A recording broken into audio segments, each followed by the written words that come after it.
लक्ष्मी की गाथा बड़ी महान, लक्ष्मी की गाथा बड़ी महान, लक्ष्मी की गाथा बड़ी महान, लक्ष्मी की गाथा बड़ी महान। कैसे पड़ा माता लक्ष्मी का, कैसे पड़ा माता लक्ष्मी का भक्तों चंचलाना। लक्ष्मी की गाथा बड़ी महान, लक्ष्मी की गाथा बड़ी महान।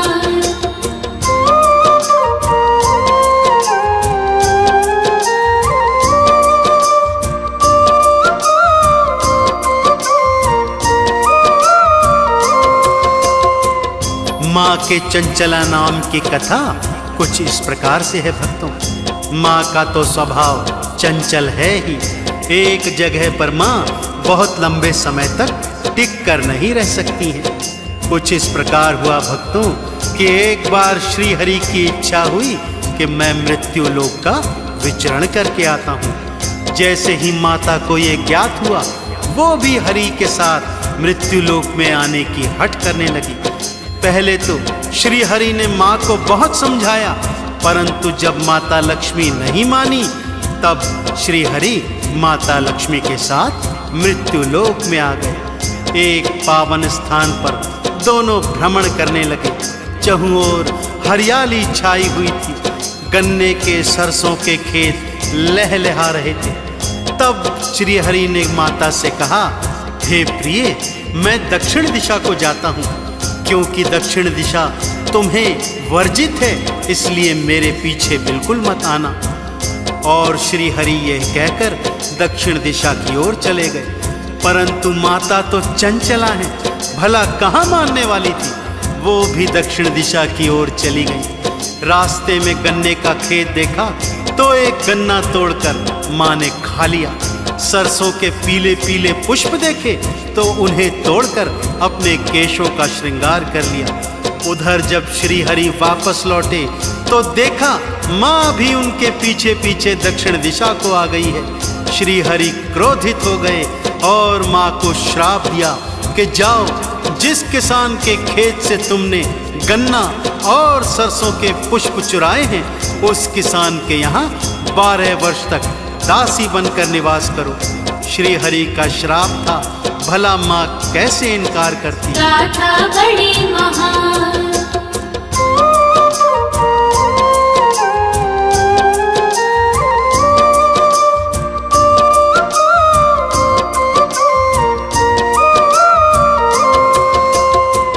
सारी सृष्टि को धन धान बांटने वाली मैया महालक्ष्मी आज श्री हरि के श्राप के कारण दासी बन एक गरीब किसान के यहाँ नौकरों जैसा काम कर रही है। झाड़ू बुहारी करती, जूठे बर्तन धोती, परंतु क्या करे, श्राप तो भुगतना ही था। माँ ने देखा किसान दरिद्र था और भी दरिद्र होता जा रहा था।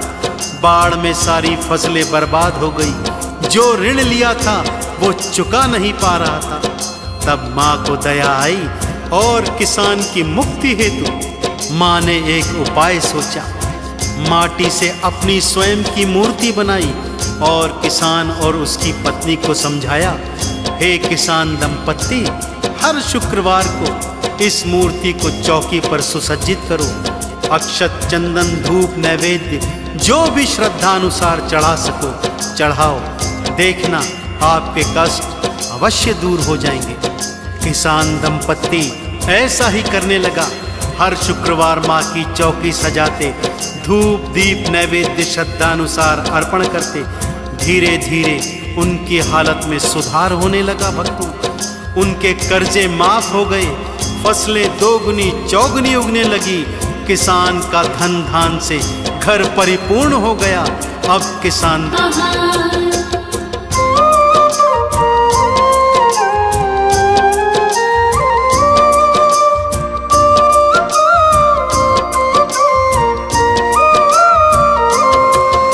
काल चक्र कभी नहीं रुकता भक्तों। देखते देखते 12 वर्ष बीत गए और श्राप की अवधि समाप्त हो गई। ज्यों ही श्राप की अवधि समाप्त हुई, भगवान श्री हरि विष्णु अपनी पत्नी माँ लक्ष्मी को वापस लेने किसान के घर में आए। परंतु किसान, जिसका जीवन माँ ने पूर्णतः बदल दिया था, वो भला कैसे विश्वास कर लेता। वो श्री हरि की बातों पर विश्वास नहीं कर पा रहा था। इस पर श्री हरि ने और माता महालक्ष्मी ने किसान को लाख समझाया कि ये तो सब होनी का खेल है। श्री हरि के श्राप के कारण वो दासी बनकर उनके घर में काम कर रही थी, परंतु किसान तो अपनी हठ पर अड़ा हुआ था। कैसे जाने देता उस पुत्री को जिसके जीवन में आने से उसके घर में धन धान की वर्षा हो रही थी। सो उसने माता लक्ष्मी को वापस देने से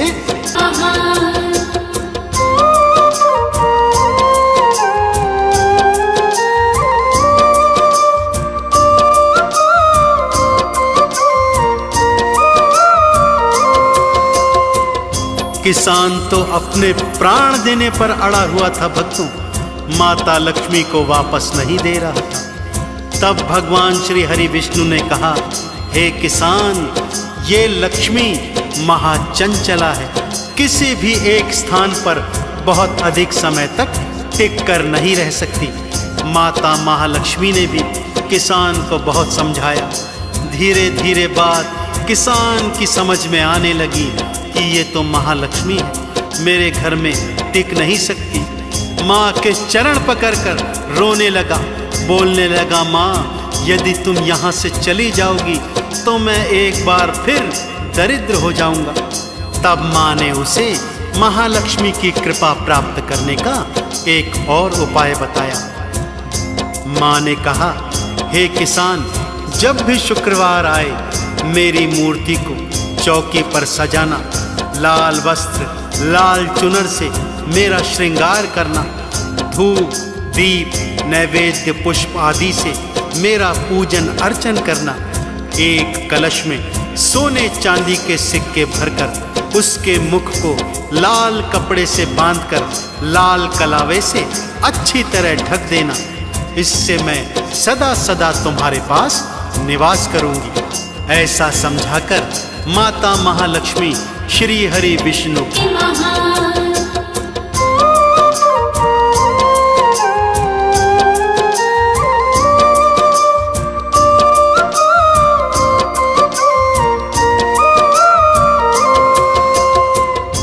तो देखा आपने भक्तों, किस तरह भगवान श्री हरि विष्णु ने अपनी पत्नी माता महालक्ष्मी को चंचला का नाम दिया, और माता ऐसे ही परम चंचला बनकर भक्तों पर कृपा लुटाती रहती है। यदि आप भी माता महालक्ष्मी के कृपा पात्र बनना चाहते हैं तो हर शुक्रवार को जैसा माँ ने बताया था वैसा ही माँ का पूजन अर्चन करना, माँ के 12 नामों को गाना, माँ के नाम की 108 माला फिराना, और हर शुक्रवार को छोटी कन्याओं को लाल चुनर उड़ाकर उनको दान इत्यादि देकर भोजन ग्रहण करवाना। माता महालक्ष्मी की कृपा आप सब पर सदा सदा बनी रहेगी। तो आइए माँ परम चंचला माता महालक्ष्मी के नाम की जय जयकार करते हैं। बोलिए मैया महालक्ष्मी की जय।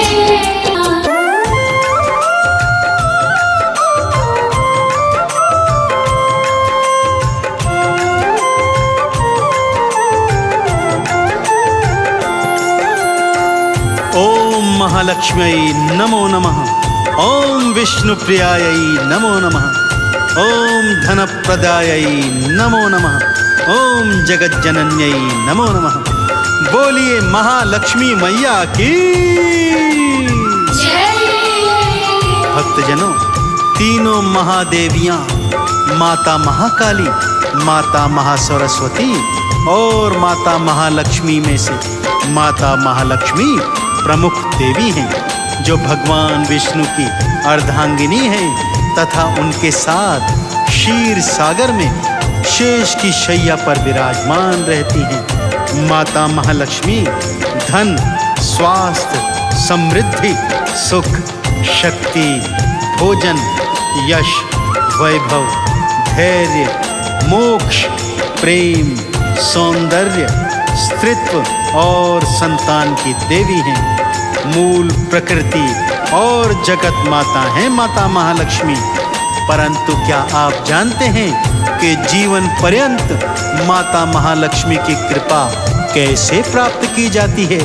तो आइए भक्तों, ये पावन संगीतमय कथा आज मैं आपको सुनाता हूँ, जिससे आपको ज्ञात हो जाएगा कि कैसे माता चंचला को जीवन पर्यंत अपने घर में स्थापित किया जा सकता है। तो माता महालक्ष्मी के चरणों का ध्यान लगाते हुए आइए सुनते हैं ये पावन पवित्र कथा। कमलासिनी पद्मासिनी पद्म प्रिया है माँ, धन और धान को बांट दी आपसे कोई कहाँ। पावन कथा मैं आपकी भक्तों को तो सुनाऊं, कृपा आपकी मैया जी भक्तों को दिखलाऊं। जय जय विष्णु प्रिया, जय जय सिंधु सुता, जय जय विष्णु प्रिया, जय जय सिंधु सुता।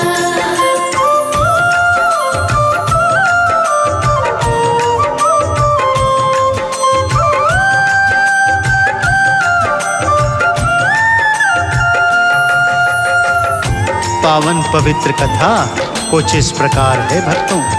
कथा प्रारंभ होती है एक ब्राह्मण से। वो ब्राह्मण परम हरि भक्त था।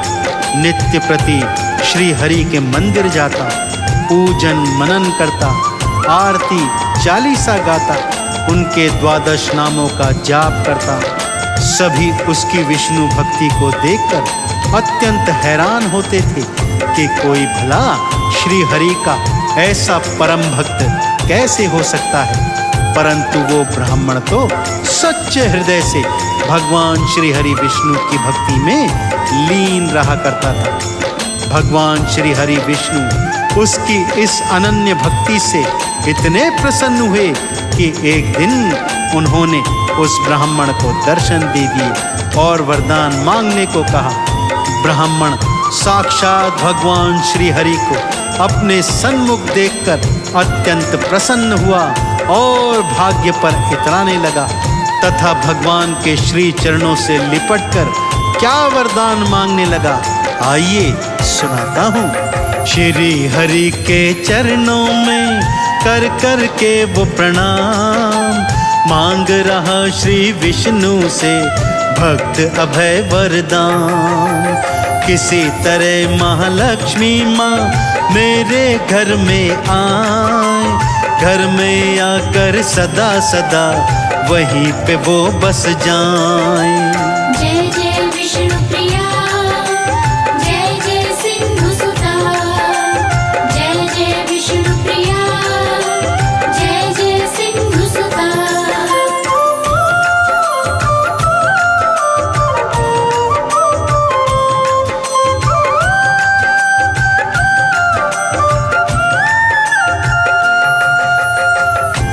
जब ब्राह्मण ने ये वरदान मांगा तब भगवान श्री हरि ने पहले तो उसे समझाने का भरसक प्रयत्न किया कि महालक्ष्मी चंचला है, ब्राह्मण कहीं भी एक स्थान पर टिक कर नहीं रहती। परंतु ब्राह्मण तो हठ पर अड़ा हुआ था। तब श्री हरि ने ब्राह्मण को समझाया कि हर शुक्रवार को माता महालक्ष्मी के मंदिर जाना। वहाँ हर शुक्रवार को एक वृद्धा आती है और मंदिर के बाहर गोबर थाप कर उपले बनाती है। याद रख ब्राह्मण, वो कोई साधारण वृद्धा नहीं है, स्वयं साक्षात महालक्ष्मी है। तुम जाकर उनके चरण पकड़ लेना और उन्हें अपने घर आने का आग्रह करना। चाहे वो कितना भी मना करें, तुम उनके चरण छोड़ना नहीं, तभी तुम पर माता महालक्ष्मी कृपा करेगी। यह कहकर श्री हरि अंतर्ध्यान हो गए भक्तों। श्री हरि के बताए अनुसार ब्राह्मण शुक्रवार को माता महालक्ष्मी के बाहर बैठ जाता है। तभी क्या देखता है कि एक वृद्धा वहां आ रही है। अब वो ब्राह्मण क्या करने वाला है, आइए सुनते हैं। सुबह सुबह एक वृद्धा फिर भक्तों वहां पर आए, गोबर थापने लग गई, बिल्कुल देर न लाए। ब्राह्मण ने उस वृद्धा के पकड़ लिए थे पाँव, बोला है मैया चलो अब तो मेरे गाँव। जय जय विष्णु प्रिया, जय जय सिंधु सुता, जय जय विष्णु प्रिया, जय जय सिंधु सुता।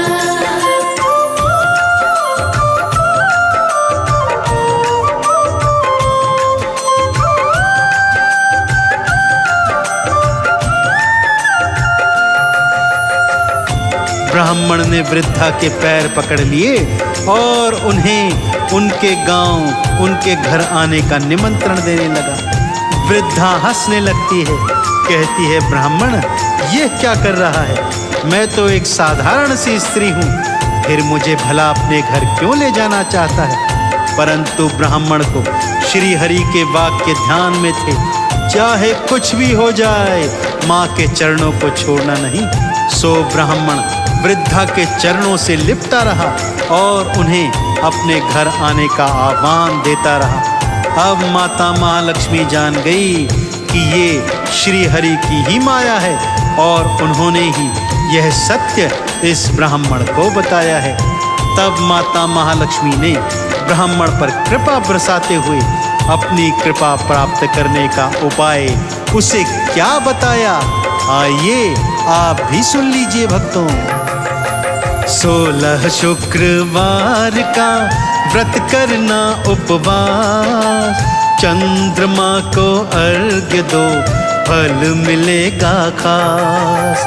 हे ब्राह्मण तू ऐसा जो करता रहेगा उपाय, जीवन भर मेरी कृपा सदा सदा तू पाए।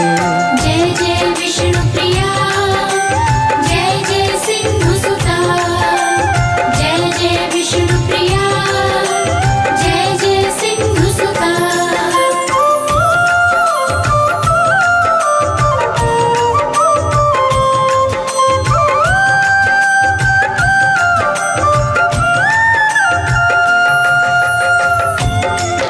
माता महालक्ष्मी के बताए अनुसार ब्राह्मण ने पूरे 16 शुक्रवार तक माता महालक्ष्मी का व्रत उपवास किया। रात्रि को चंद्रमा को अर्घ दिया तथा 17वें शुक्रवार को माँ का धूमधाम से उद्यापन करवाया। तब माता अपने वास्तविक स्वरूप में ब्राह्मण के घर में आई। उसकी सेवा शुश्रूषा से इतनी प्रसन्न हुई कि सदा सदा पर उस पर अपनी कृपा बरसाने का उसे वरदान दे दिया। ऐसे ही यदि आप भी माता महालक्ष्मी की कृपा प्राप्त करना चाहते हैं भक्तों, तो आप सब भी हर शुक्रवार माता महालक्ष्मी का व्रत उपवास रखें तथा 17वें शुक्रवार को माता का उद्यापन अत्यंत भक्ति भाव के साथ करें। उन्हें अक्षत, चंदन, कमल पुष्प, धूप, दीप, नैवेद्य इत्यादि चढ़ाकर उनका स्वागत सत्कार करें। मैं पूरे विश्वास से आपको कहता हूँ माता लक्ष्मी आप सब पर जीवन पर्यंत अपनी कृपा की बरसात करती रहेंगी। तो दोनों हाथ उठाकर मेरे साथ बोल दीजिए, बोलिए मैया महालक्ष्मी की जय। ब्राह्मण ने साचे मन से माँ का किया सम्मान, धन धान का पाया था मैया से वरदान। अक्षत फल और फूल से पूजन था करवाए, माता महालक्ष्मी को चंदन तिलक लगाए। जय जय